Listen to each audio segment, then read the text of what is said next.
بسم اللہ الرحمن الرحیم۔ شروع اللہ کے نام سے جو بڑا مہربان اور نہایت رحم کرنے والا ہے۔ السلام علیکم ورحمۃ اللہ وبرکاتہ۔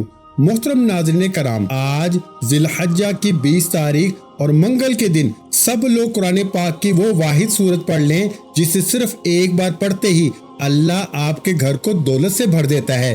یہ سورت وہی پڑھتا ہے جسے اللہ چن لیتا ہے۔ محترم ناظرین کرام، آج 20 ذی الحجہ منگل کے دن ایک ایسا نایاب وظیفہ لے کر آیا ہوں کہ جسے پڑھنے والے کا نصیب اور تقدیر ایسے بدلتی ہے کہ اس کی زندگی میں کوئی دکھ، تکلیف، پریشانی، غربت، تنگ دستی باقی نہیں رہتی۔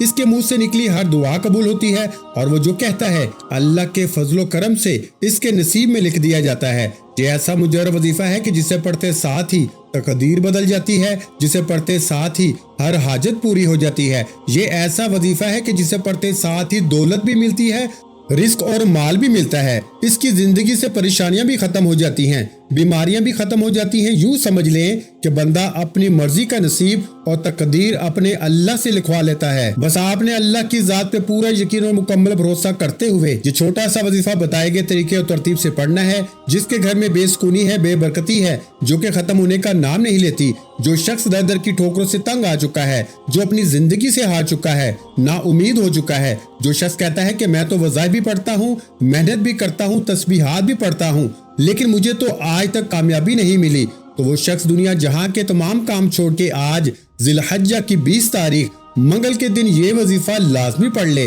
اور پھر اپنی زندگی میں کامیابیوں کو آتا ہوا خود دیکھے۔ پھر وہ جس کام میں ہاتھ ڈالے گا وہ کام فوراً ہو جائے گا، جس چیز کی طرف دیکھے گا وہ اس کی ہو جائے گی۔ یاد رکھیے گا، انسان پہ جو مصیبت آتی ہے، چاہے بیماری کی صورت میں ہو، ذہنی یا روحانی اذیت کی شکل میں ہو، کاروباری پریشانی ہو یا خاندانی لڑائی جھگڑوں کا دکھ اور صدمہ ہو، ہر قسم کی مصیبت اس کے گناہوں کی وجہ سے آتی ہے۔ گناہوں کی بخشش کے لیے اللہ سے معافی مانگنی چاہیے، کیونکہ اللہ تعالیٰ توبہ کرنے والوں سے محبت کرتا ہے اور اس کی پریشانیوں اور مصیبتوں کا ازالہ کر کے اسے خوشحال بنا دیتا ہے۔ اور اس معاشرے میں ہمیں بہت سے ایسے لوگ دکھائی دیتے ہیں جو تنگ دستی کی وجہ سے مشکلات کا شکار ہوتے ہیں اور اپنی تنگ دستی کے لیے مختلف راستے بھی اختیار کرتے ہیں۔ کبھی کسی تعویذ مانگنے والے کے پاس جاتے ہیں، کبھی کسی عالم کے پاس جاتے ہیں، مگر ہم اپنی غلطیوں اور کوتاہیوں پہ نظر نہیں ڈالتے جو ہمارا رزق کم ہونے کی وجہ بنتی ہیں۔ اس وظیفے میں وقت کی کوئی پابندی نہیں ہے، نہ ہی جگہ کی کوئی قید ہے۔ اگر آپ کسی نماز کے بعد یہ وظیفہ پڑھتے ہیں تو یہ زیادہ بہتر ہے، کیونکہ نماز ادا کر کے جب آپ ذکر و اذکار کر کے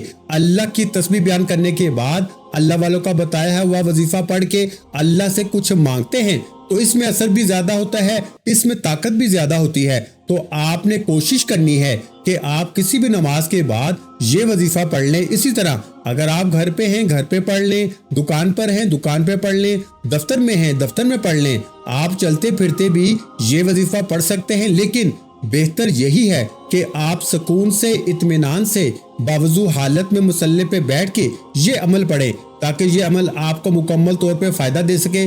تو آئیے ناظرین کرام، اب ہم جان لیتے ہیں کہ آپ نے یہ وظیفہ کیسے پڑھنا ہے اور کن کن باتوں کا خاص خیال رکھنا ہے۔ لیکن اس سے پہلے آپ سے ہمیشہ کی طرح گزارش ہے کہ اگر آپ اس چینل پر نئے ہیں اور آپ نے ابھی تک اس چینل کو سبسکرائب نہیں کیا تو خدارا اس چینل کو ابھی سبسکرائب کر لیں، کیونکہ ایسے بہت سے وظائف، بہت سے اعمال آپ کے حوالے ڈیلی بیسس پہ کرتا رہوں گا انشاءاللہ۔ اب عمل کیا ہے؟